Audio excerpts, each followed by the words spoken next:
prostitution is for white men. Okay? Somebody said, no, black men, I get that bitch for free. What does he have to look like? Don't take this personal, y'all.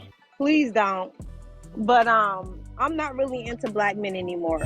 Like Armenians, Caucasians, anything but our kind. I'm not doing struggle love. I feel like they still trying to figure out themselves. We have, generational trauma that just needs to be healed. And I feel like I'm doing the healing process. A lot of black men that I'm running into have not started that process. They don't even know what healing means. Like I told you before, I don't like black men. I don't like black men at all. I don't like it. I'm sorry. No black men. Okay, how much money does he have to make per year? Well, I said 500K at first, but the prices have gone up from there because I've been meeting some 500K. So $1 million. I live in Beverly Hills, California. A house in Beverly Hills is 500K. So he can make $1 million a year. That's nothing. That's bare minimum. You hear a lot of black women, they, when they're in this type of industry like prostitution, sugar babying, or whatever, they always encourage other black women to go for older white men. And there's a reason for that. If you guys are familiar with any pimpology, shout out to Sugar Free. Sugar Free taught me this. He said that the reason why he prefers that his prosty women go for white men is because black men, we tend to think that we can game our way into getting the booty for free. So that's why a lot of women, they try and go for white men because white men are more willing to pay for their services up front because black men tend to look for a deal. That's why you hear this $40 narrative. I'm gonna give you this $40 and that's gonna be about it. I let it go for about $40. $40? Or you go into the strip club and you try and whisper in a woman's ear and say, man, baby, you don't have to be doing this. I could take care of you. Knowing you ain't got no good reason to be telling that woman that, but you basically trying to use your mouthpiece to try and get it for free. So that's why women tend to go for white men because white men tend to be more on the trick type to just pay the money. But black women don't even understand why they're predisposed to doing that. And it's based off of this book, The History of Honky. Who you calling crazy, Honky? Is that a what? A honky. Honky. I always wondered, where does the term honky came from? Through research, I found out that it has a very interesting and kind of funny history with roots stemming from the early beginnings of prostitution in the United States. To reduce any delays and chances that someone unexpected may see you, the white man would honk his horn when he arrived at the brothel to indicate that a guest had arrived. A black man would quickly come out, take the gentleman inside the brothel, and park his car. Due to the nature of their arrival, black men identified those guests as honky. I'll call you a honky in a minute. And one day when y'all find out what the word honky means, you're gonna honky. See, prostitution is for white men. Okay? Somebody said, no, black men, no, she my sister, I get that bitch for free. Huh?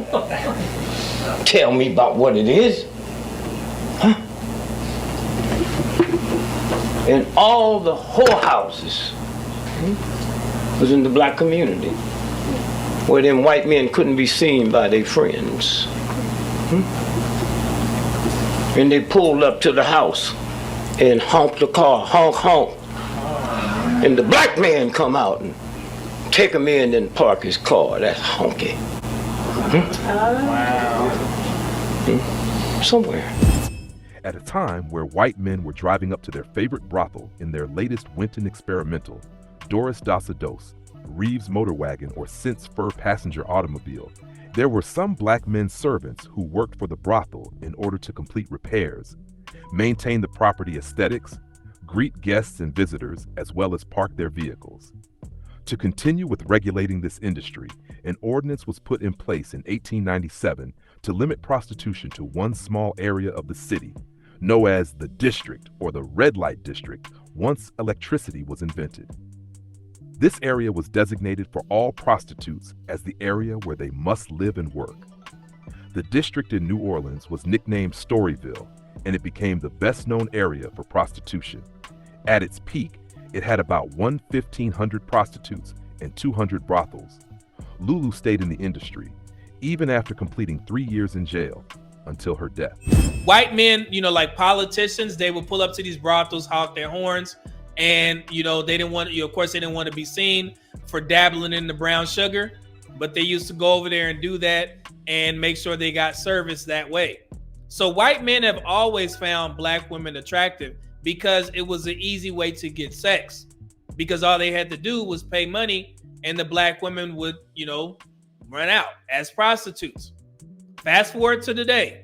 That's what you hear black women saying now. So when you get a young woman on Ashley Dalton's show saying that she don't want black men, it's because of the fact that she don't know that she's predisposed into going for white men because they're easier tricks.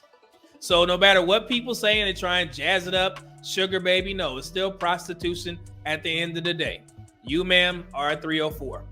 Go ahead and try and milk those white men, because white men are, like I said, they like y'all. Miscegenation laws, we all know the history about this.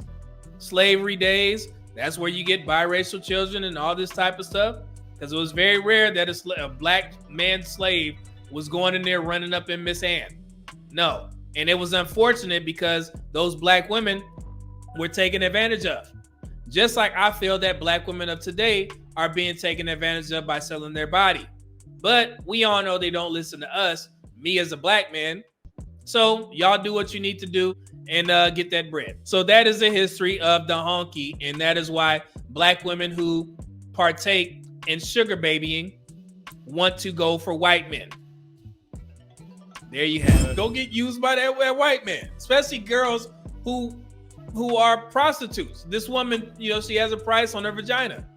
She said it's worth $1 million. I mean, that's what she say. And she said that she prefers other men, outside of black men, even though she's a black woman. And I gave you guys a reason. We like to game our way into getting it for free. He was good in the beginning, then he changed because black men know how to talk that talk. There's a certain swagger about us to where we can, just know how to talk to women. And that's not all black men, of course, but the ones who are good with women tend to know what to say.